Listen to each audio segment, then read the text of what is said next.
Hi, I'm Sherrill from the Sewing Room channel. I get a lot of questions and comments about quilt binding.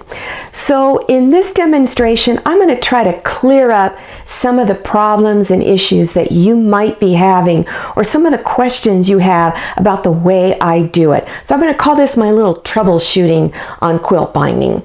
Now, I'm going to just work on something small, because the way you put on binding is the same process with whether you're making a big full-size quilt or something really small like this. This is just a little drink coaster.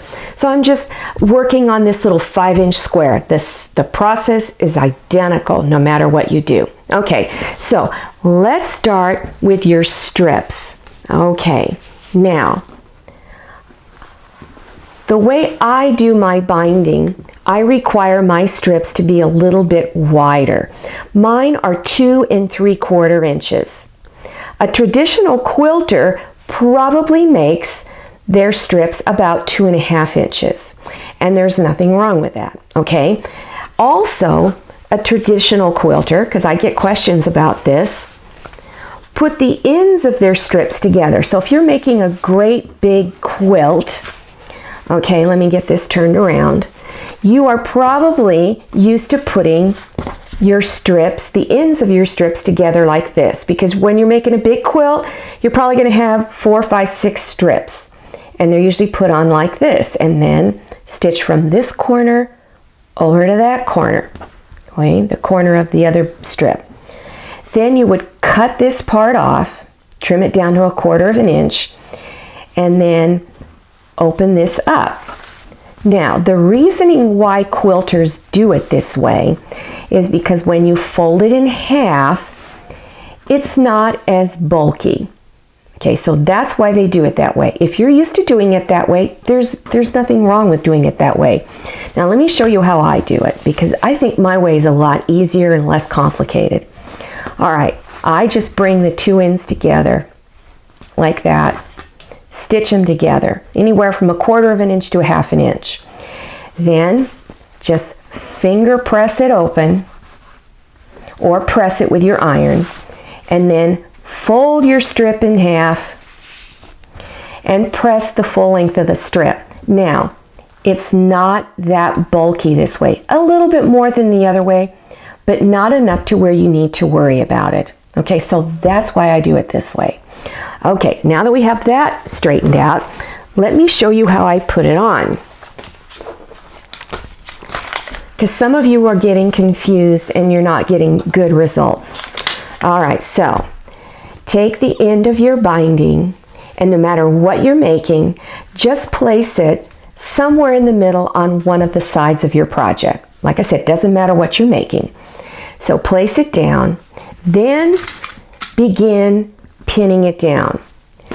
Now, you don't want to start sewing right here at this end. You want to go in 4 or 5 inches and leave this unstitched for the moment. Then you're going to, from this raw edge, stitch 3/8. A traditional quilter usually does 1/4 inch. I happen to like my binding to be bigger, because I think binding also adds a lot of personality to your quilt, and I want it to stand out with all the other stuff that's going on in your project. So stitch and stop when you get 3/8 inch away from this raw edge, okay? Leave your needle down, press your foot up. Your needle is down in there as you turn it. Then you stitch at a 45-degree angle right into that corner here. Okay, right there. Now take it out of your machine. Fold it out away from you like this. Make sure that this is on a straight line right here. Then press down with one finger and fold it over back towards you. Now, your fold line should be even with the raw edge there from the side you just stitched on. And then it also should be even along this raw edge. So begin pinning it down, all the way down that one side. All right? After you've pinned it down, then you're going to start here at this fold line, 3/8 from here, and stitch down. all the way down, except when you get to the corner again like you did here, needle down, press your foot up, and stitch right into that corner. So you're going to do that on all 4 corners. All right, now when your strips of binding come together, you're going to take a ruler and take this edge of your ruler and put it on the edge of the binding. And mark with your pencil. I've got a little pencil mark right there, or a fabric marker. Mark a line there. That's where you want to overlap. So you're going to overlap the other piece and pull it back a little bit and put a line on the top one. Then you're going to cut it right there like this, okay? There you go. Now bring your 2 ends together by unfolding the binding, okay? And when you bring the ends together, you're going to kind of fold your project in just a little bit because it'll be easier to bring your ends together. Then take pins and pin it across here. Then stitch 1/2 inch. Now, if you find it came out too tight when you unfolded it, then you still have some leeway here, some fabric in which you can let the seam out if you need to. Okay, so it's easier to shorten it up than to try to make it long. You can't do it that way. So then fold it in half. Make sure you finger press that seam open. Finish pinning it down and do your last side of stitching. Okay, when you're done, it should look like this. All 4 corners are going around like this. Okay, now you want to unfold it and turn it over to the back. And I usually push down on the corner and tug a little bit to get it to go over that corner. Okay, then this is how you do your corners. It's really easy. You want to take this fold line and bring it past the stitch line. All right, so take it, pin it down. Then go over to the other side. Fold it past the stitch line. Now you've got this bump here. All right, so take a straight pin, press down and in, fold it over, and then pin it. Okay? Continue pinning all the way around and do all your corners like this. Okay? When it's done, it should look like this.